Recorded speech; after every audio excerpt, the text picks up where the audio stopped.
That is really the origin of my desire and my passion to work for world peace and to be part of the United Nations, because I think I grew up thinking, what happened to us during that war should never, happen to anyone.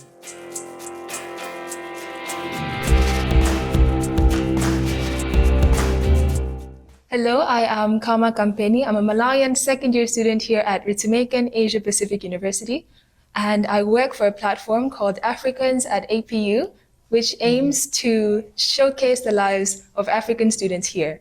And today I am absolutely honored to be having a conversation with the director of UNDP Africa, Ms. Ahunna Eziakonwa.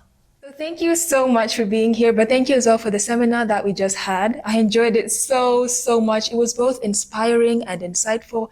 So considering that, as well as your many accolades, your very long list of accolades, which could not have been read, and I wish I could read it for you now, but it's really long. One simply has to ask, what births your passion for Africa?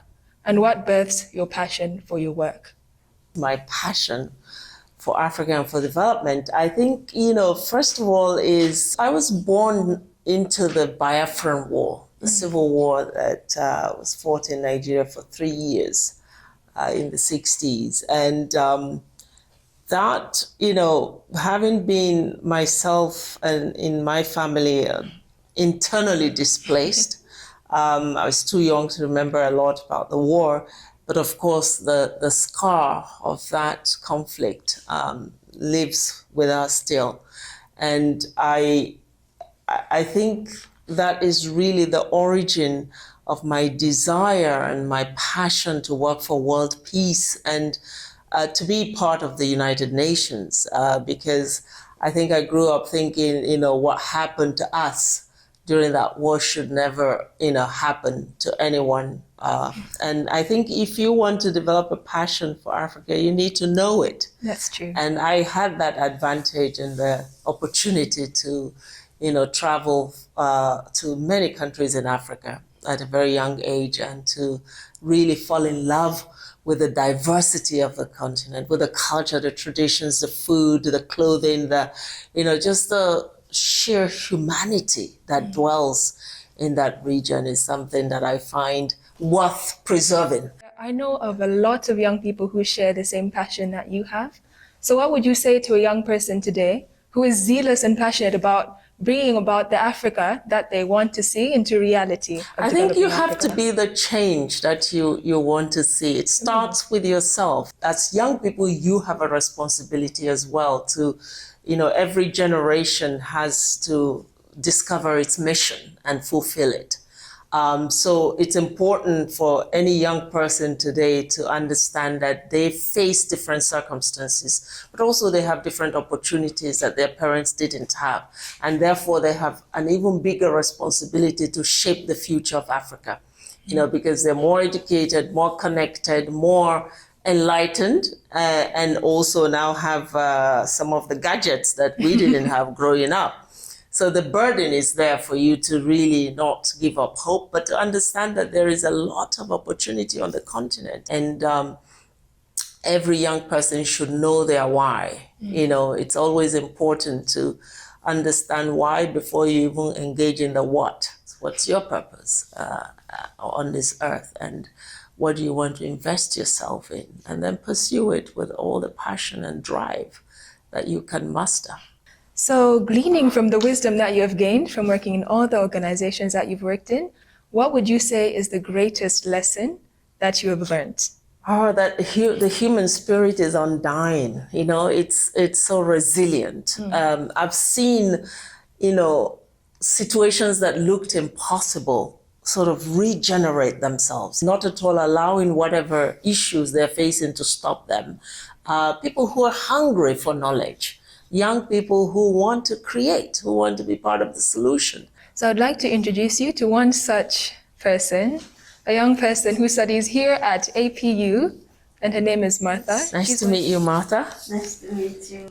So my name is Martha Toket, and I'm from Liberia.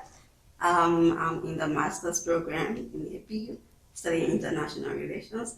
You talk about African taking ownership, like how African have a role to play in the development of Africa. I can relate to that a lot coming from a war country or post-war country, such as Liberia. I started the Matter Mission organization, student-led organization called the Matter Mission for Africa. What are some of the opportunities, like for a small organization, not here, so no? You know, these are some of the things that make me wake up in the morning looking forward to the day. You know, hearing someone like you with such a big heart and a mission to support other young people to achieve their potential. I think UNDP recognizes this kind of mission very much, and we, in each country where we work, we look out for interventions like this, for creativity, and we create opportunities for you. People compete. We have challenges, for instance, like for small businesses, for small NGOs. We have small grants programs that really encourage people who are trying to do good within their communities to expand their horizon. We also have global initiatives that promote certain activities, whether linked to climate change or even reducing vulnerability and poverty issues that you can look out for on the website. A lot of times these are announced and you can put in your request. You have a lot of experiences in establishing an organization yourself. What were some of the challenges that you had? I think in terms of challenges, it's always challenging to keep an organization going. And sometimes we think it's all about finances, you know, especially if you're starting an NGO. It's like, how am I going to sustain this? I think what I have found is the trick is to really not focus too much on the structure and, you know, building an empire and spending a lot of resources on that, but to leverage other partnerships. Because I think the problem sometimes is, as individual organizations, we think we can do it all. And then you carry the burden and you keep accumulating. But if we look horizontally, we can see so many other people trying to do the same thing, but they're not connected. So someone like you, in terms of Martha's Mission, there are so many other entities out there that are trying to do similar things. Can you become the rallying platform for them so that they can share their resources, but also advocate together and create more impact?